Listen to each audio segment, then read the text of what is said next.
The sun burned red in the alien sky. Heat waves shimmered over the dry, cracked ground. Nothing moved. Nothing lived. Or so Reed thought. He was fixing his old desert rover, hands greasy, sweat dripping down his face. Alone in the middle of nowhere, on a planet no one cared about. Just another day for a human scavenger. Then he heard it. A sound. Soft. Weak. Like a child crying. He froze. It came again, carried on the dry wind. Not a machine. Not an animal. A cry. A voice. Reed stood slowly, eyes scanning the endless stretch of dust and stone. He grabbed his rifle. "Hello?" he called out. No answer. The wind whispered. Then, movement. Far away. A small shape crawling across the sand. He jumped into his rover and drove toward it, engine coughing in protest. As he got closer, he slammed the brakes. It wasn't just one figure, it was a woman. An alien woman. Thin, shaking, crawling on hands and knees. And on her back, 2 small children. Reed rushed to her. Hey, are you all right?" She looked up slowly. Her skin was a soft violet color, her long hair tangled with dust. Her eyes, golden, tired, full of fear, met his. She didn't speak. She just held out her hand. Reed knelt beside her. One of the children, a girl, barely moved. The other, a boy, was whimpering in pain. "My God," Reed whispered. "They're starving." He opened his water pack and held it to her lips. She pushed it away. "Children first," she said, voice cracking. Reed gently gave water to the boy and girl. They drank slowly like they hadn't tasted anything in days. Then he helped the woman up. She stumbled, barely able to stand. "I'm taking you all to my shelter," he said firmly. She didn't argue. Back in his outpost, Reed gave them food. The children were too weak to sit. He fed them with his own hands, little bites at a time. The woman just watched, her eyes wet with silent tears. "Eat," he told her. She shook her head. "Only if they are safe." Reed sat down across from her. "Who are you?" "My name is Jari," she said slowly. "And them? My children, my heart." Reed nodded. "What happened to you?" She looked at the wall. "My village is gone. My mate. Gone. No food, no water. I walked for 8 nights. 8 nights? He repeated, shocked. She nodded. "I heard a machine in the wind. I followed the sound and found you." Reed leaned back. He had seen pain before, even death. But this was different. She had dragged her starving children across the desert, not for herself, but for them. He looked at her again.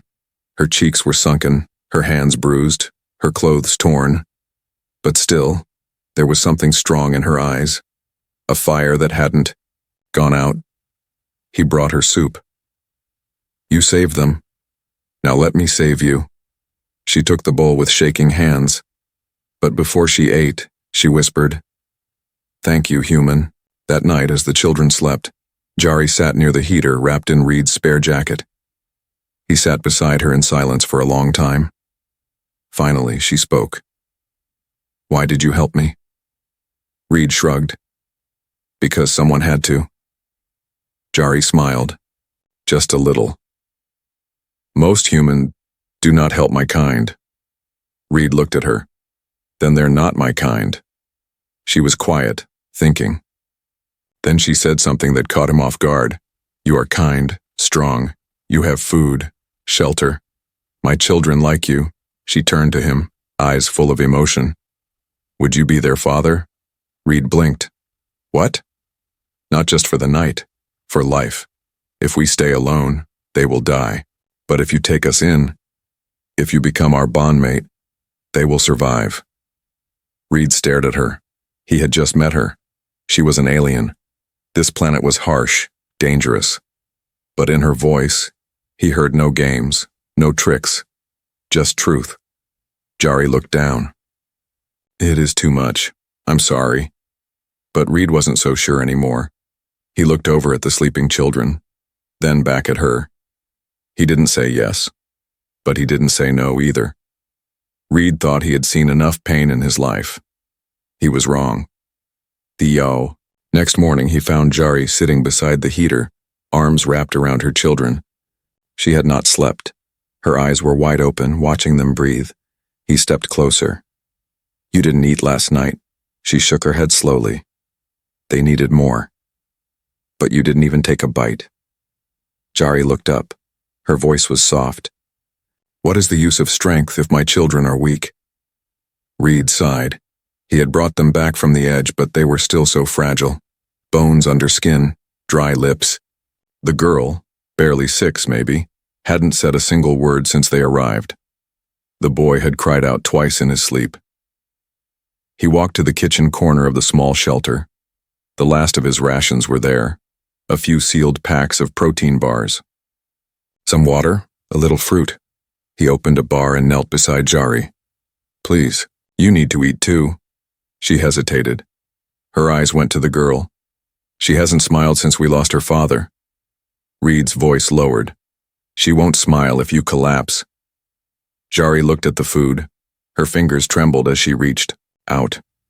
But before taking a bite, she broke the bar in half and gave it to the girl beside her. Reed didn't stop her this time. As the sun rose higher, heat poured through the cracked windows of the shelter. The kids slept again. Reed sat beside Jari and asked her a quiet question. How did you survive this long? She closed her eyes. I remembered their faces. I remembered my mate's last words. Run. Keep them safe. Don't stop. Reed listened. She continued. My planet is dying. Crops failed. Water turned black. The leaders took the strong ones. The rest of us were forgotten. Reed clenched his jaw. That's why you walked across the dustlands. Jari nodded. I was looking for hope. I found you instead. Her words sank deep into him. For years, Reed had worked alone, fixing machines, selling scrap, avoiding people. But now 3 strangers had entered his life, and suddenly, he mattered to someone. Later that day, the girl stirred. She sat up slowly, her eyes dull. Reed knelt beside her. Hey, you want something? She didn't answer. He handed her a small cup of water. She took it. Their fingers touched. For a second, her lip twitched. A smile. Tiny. Weak. But real. Jari saw it. Her hand covered her mouth as tears filled her eyes. She whispered, It's the first time she's smiled since the fire. Reed didn't ask what. Fire. He didn't need to. That night, Reed sat near the shelter window watching the stars. Jari sat across from him. The kids slept between them, wrapped in blankets. You're good with them, she said softly. I was the oldest of 5, he replied. Raised them myself after, well, doesn't matter. She leaned her head back. You understand pain? I guess I do. She looked at him. You think I was wrong to ask you to be their father? Reed didn't answer right away. Then, he said, I think it was the bravest thing anyone's ever asked me. Jari didn't smile, but her eyes shimmered. She reached for the boy's hand and whispered in her alien tongue, soft and musical. Then she looked at Reed again. In my world, she said, a bond is more than love. It is trust. It is life. Reed nodded slowly. You don't want a savior. She shook her head. No, I want a partner. As night deepened, the shelter grew quiet. Only the wind outside howled in the distance. Reed couldn't sleep. He kept hearing the girl's small voice, barely a whisper. Before she closed her eyes, she had said one thing. Are you going to leave us too?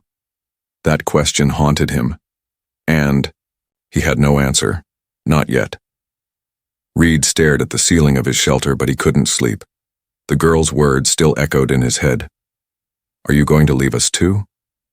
He turned over on his small bed and looked across the room. Jari was sleeping in the corner with her 2 children beside her, her arms wrapped around them protectively. Even in sleep she looked alert, ready to run again, ready to fight again. But she shouldn't have to.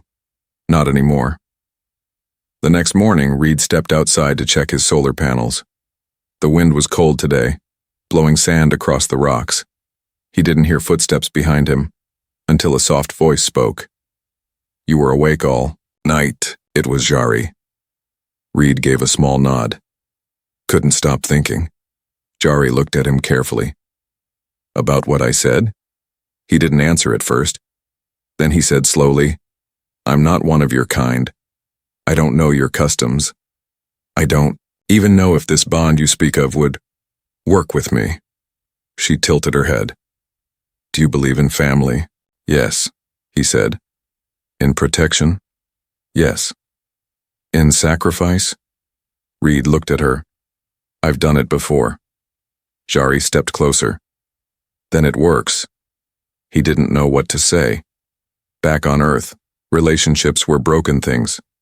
Families scattered. Promises lost. People lived for themselves. But here, this woman had crossed death for her children.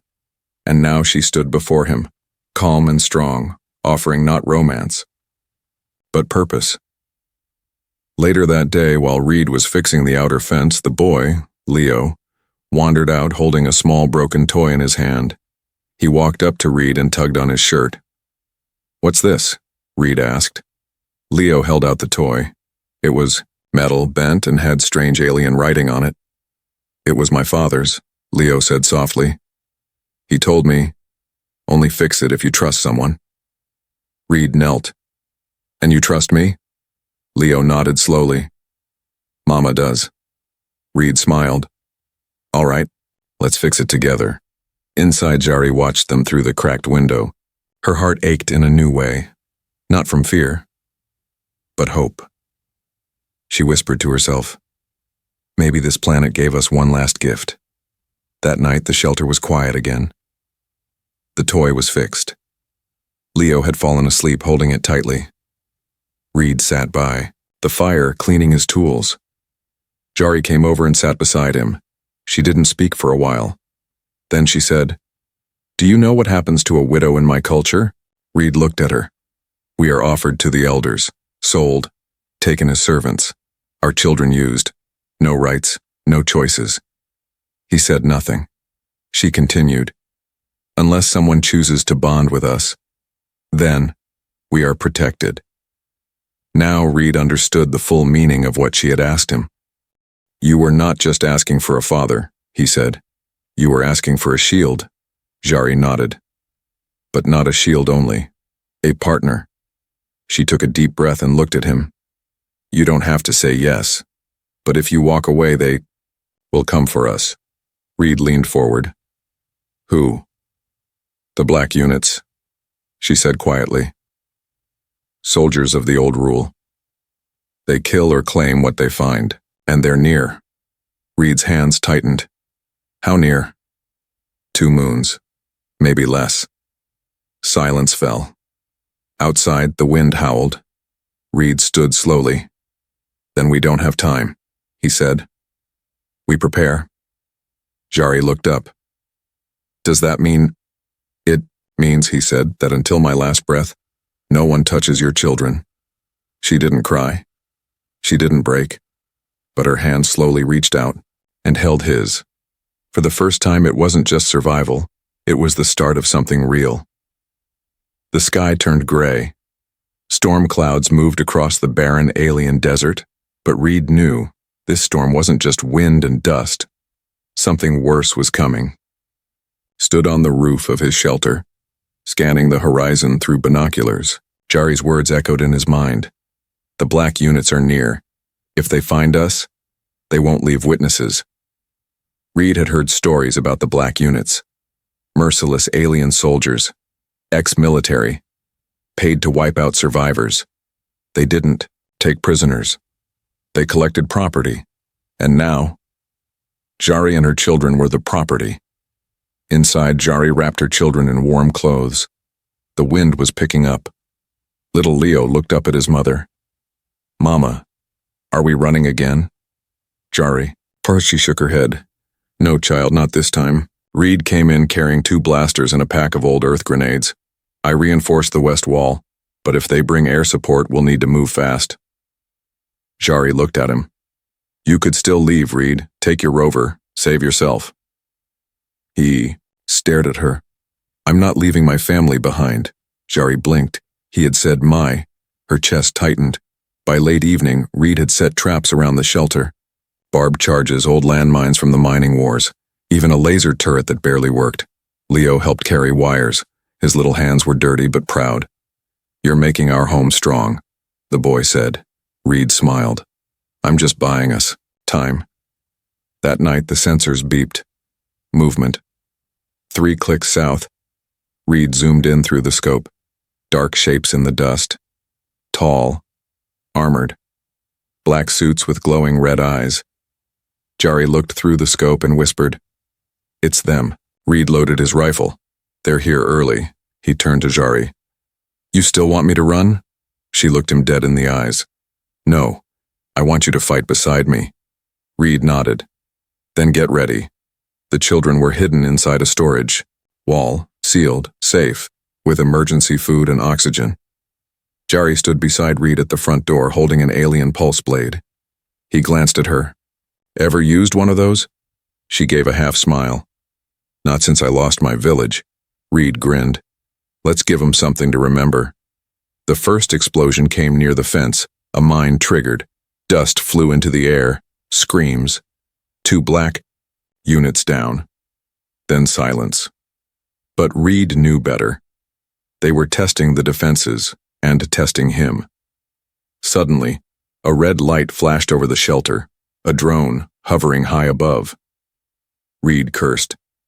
"They're marking us." Jari threw a rock. The drone exploded too late. They knew exactly where to strike. Then, footsteps.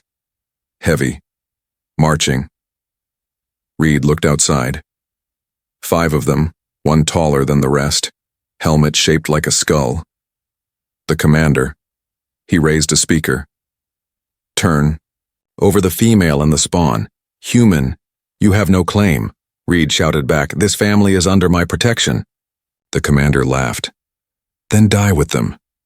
Blaster fire erupted. The shelter shook. Reed and Jari ducked behind the wall, firing back. One soldier dropped. Another moved too fast. Shot the turret clean off. Jari whispered, "They'll breach." The side wall next. Reed ran, tossed a grenade just before the wall broke. Boom! 2 more soldiers gone, but the commander still stood. Smoke filled the shelter. Jari was coughing. Reed's arm was burned, bleeding. He looked at her. "We can't hold forever." Jari nodded. "Then let's make the last second count." But just before the commander stepped in, another explosion. But not Reed's. From behind the enemy. Another rover. Firing. Human weapons. Reed's old friend. "Kellen jumped out with 2 other scavengers. I followed the flare." Kellen shouted. "Figured you were in trouble again." Together they pushed the last unit back. The commander fell, crushed under rubble. Silence returned. Jari stood up, shaking. Her children ran out from hiding. Leo hugged Reed's leg. The girl hugged Jari. Reed fell to his knees, exhausted. Jari sat beside him. "You stayed," she whispered. He looked at her, smiling through blood. "You're my family now. I stay or die with you." She held his hand, and this time she didn't call him human. She called him mate. The battle was over, but Reed's hand still shook. He sat on the floor, leaning against the cracked wall of his shelter. Blood dried on his arm. Smoke still drifted from the outer fence. His chest rose and fell slowly. Every muscle hurt. Beside him was Jari. She held a warm cloth and gently cleaned the wound on his shoulder. Her touch was careful, light like she feared causing pain. But Reed didn't flinch. He had taken worse. And honestly, right now, her touch felt like peace. Across the room, the two children lay curled under a blanket. Safe. Alive. Jari glanced at them and whispered, "They've never slept this deeply. Not since their father died." Reed looked at her. "You don't have to talk about him, not if it hurts." Jari didn't answer at first. Then softly she said, "He was strong, proud, brave. But he wasn't ready for war. When the black units came, he told me to run. He bought us time and never came back." She paused. "I thought I'd never feel safe again, never rest, never trust another." Reed looked into her golden eyes. "Then why did you trust me?" She smiled a little. "Because you didn't treat me like a problem or a burden. You treated me like a person." The room was quiet. Only the soft hum of the power cell buzzed in the corner. Jari turned to him again. "You risked your life for children that aren't yours." "They are now," Reed said simply. She looked down. "Reed," she said, voice trembling, "you don't have to stay. The danger's past. You saved us. We owe you our lives. But you don't owe us anything." He stared at her. "I never stayed anywhere for long," he said. "But the day you crawled through the dust carrying those kids, I saw something I'd lost." "What?" she asked. "Purpose." Jari slowly leaned against him. Her head rested on his shoulder. Her arm brushed his. He didn't move. For the first time in years, he didn't feel alone. She whispered, barely audible, "In my language, when we call someone mate, it means more than love. It means shelter. It means forever." Reed's voice was quiet. "And that's what you see in me?" Jari nodded. "You are shelter. You are safety. And you are forever." Reed turned toward her, touched her hand gently. "I've never had a family that chose me." Jari looked up. "Then, let us be the first."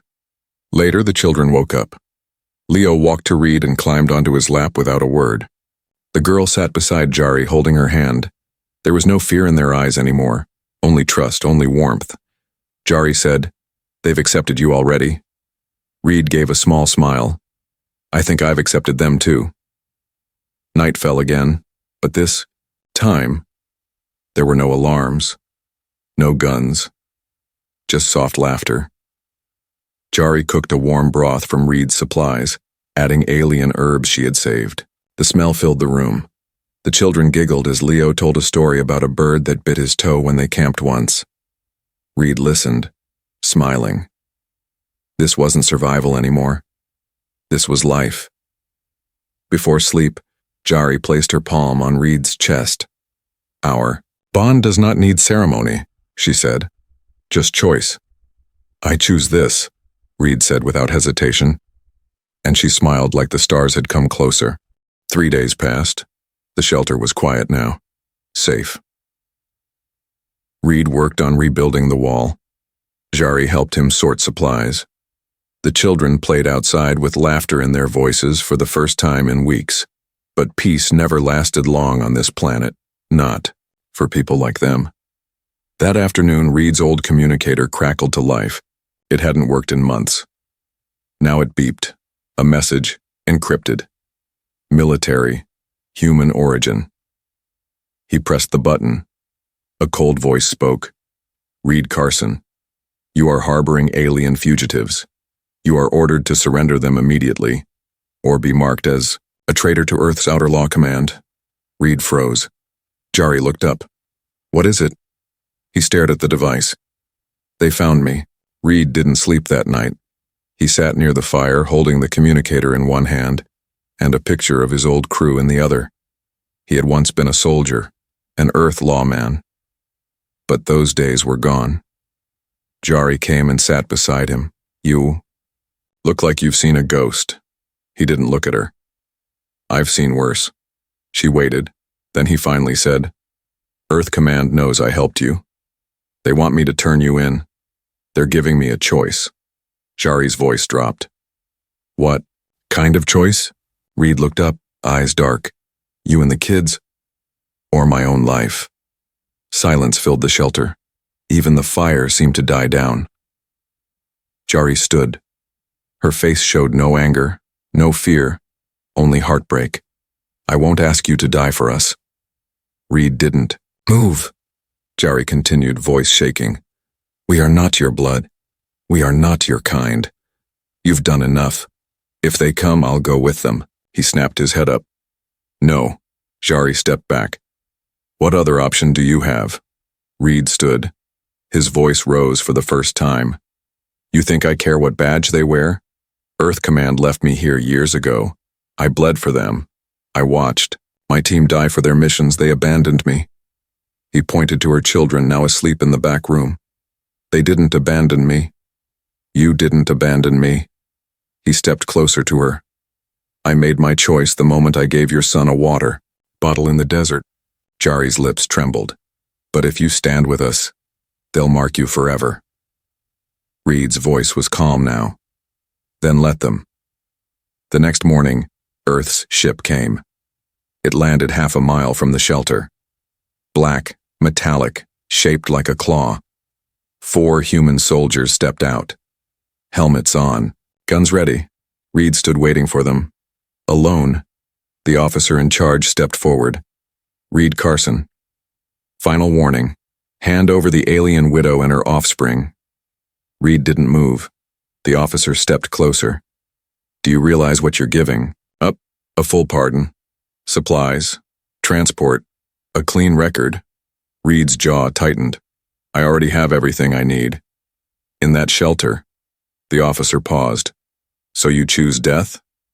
Reed smirked. No. I choose family.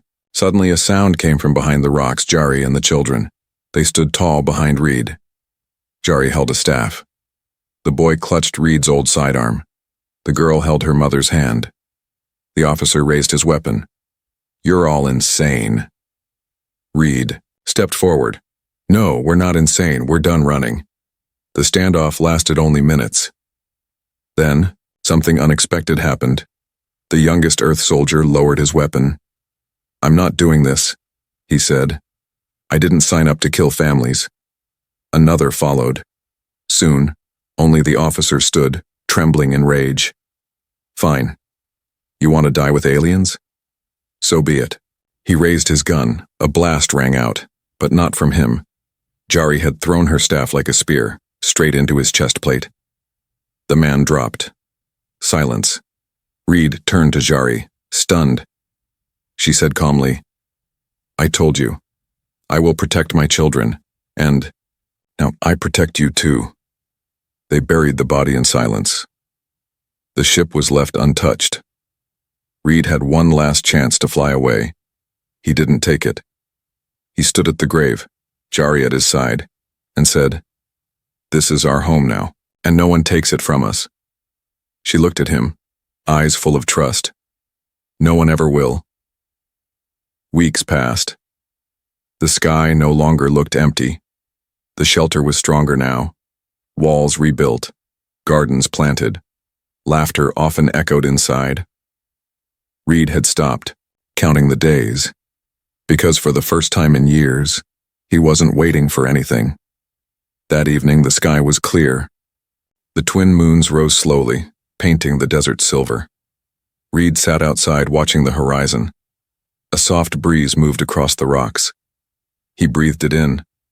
Behind him, the door opened. He turned and froze. Jari stood there. She wore a dress woven from thin alien fabric, soft and flowing like water. It shimmered under the moonlight, glowing with tiny lights sewn into it. They sparkled like stars. He had never seen her like this. She looked free. She walked toward him quietly, her steps light, her head held high. He stood up. Jari stopped. In front of him, eyes glowing golden in the night. The children are asleep, she said softly. Reed nodded. I should have known. It's quiet in there. She smiled gently. They sleep well now, because they know they are safe. Then she looked into his eyes. But what about you, Reed? Are you at peace? He opened his mouth, but no words came. Jari stepped closer. You saved us. You gave them a future. You gave me something I never thought I'd feel again. He looked at her. What's that? She reached up and placed her hand over his heart. Hope. The wind blew again, lifting her hair. Gently, Jari took a deep breath, her voice shook slightly. I have something to ask you. Reed looked at her, waiting. She raised her hand, palm up.